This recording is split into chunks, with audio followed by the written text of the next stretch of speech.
ഏട്ടാ, ഞാൻ വരാൻ വൈകുവേ. ശരി. ഏട്ടന് ചോറ് വെക്കാൻ അറിയാവോ?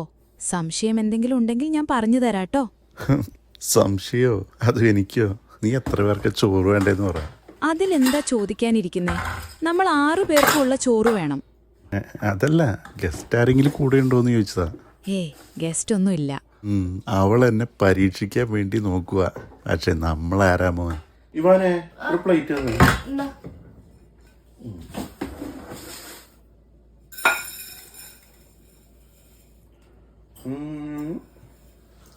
അപ്പൊ 1 കപ്പ് അരി ഉണ്ടെങ്കിൽ ഒരാൾക്കുള്ള ഭക്ഷണമായി.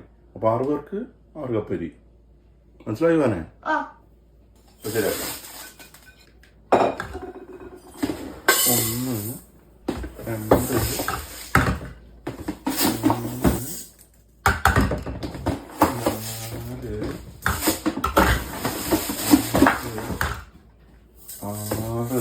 ഇതൊന്നും അറിയാമായില്ല.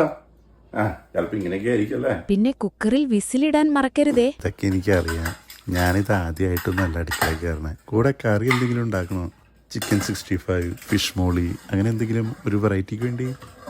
ഇതൊന്നും വേണ്ട, കറിയെല്ലാം ഫ്രിഡ്ജിലുണ്ട്. ചോറ് മാത്രം മതി. ഒരു ദിവസമെങ്കിലും വായിക്ക് രുചിയായിട്ട് എന്തെങ്കിലും കഴിച്ചോട്ടെ എന്ന് വെച്ചപ്പോ അത് വേണ്ട പോലും. വേണ്ടെങ്കിൽ വേണ്ട. നീ ഫോൺ കെട്ടിയത്. എനിക്ക് ഈ കുക്കിങ്ങിൽ ശ്രദ്ധിക്കാൻ പറ്റുന്നില്ല. അപ്പൊ വെള്ളം ഒഴിക്കുന്നില്ലേ? മോനെ, വെള്ളം ഒഴിച്ചാൽ ഇത് കഞ്ഞിയാവും. നമുക്ക് കഞ്ഞിയല്ല വേണ്ടത്, ചോറാണ് വേണ്ടത്. പപ്പ, യു ആർ റിയലി ബ്രില്യന്റ്. വല്ലപ്പോഴും വെറുതെ ഇരിക്കുമ്പോൾ നീ എൻ്റെ അടുത്തേക്ക് വാ.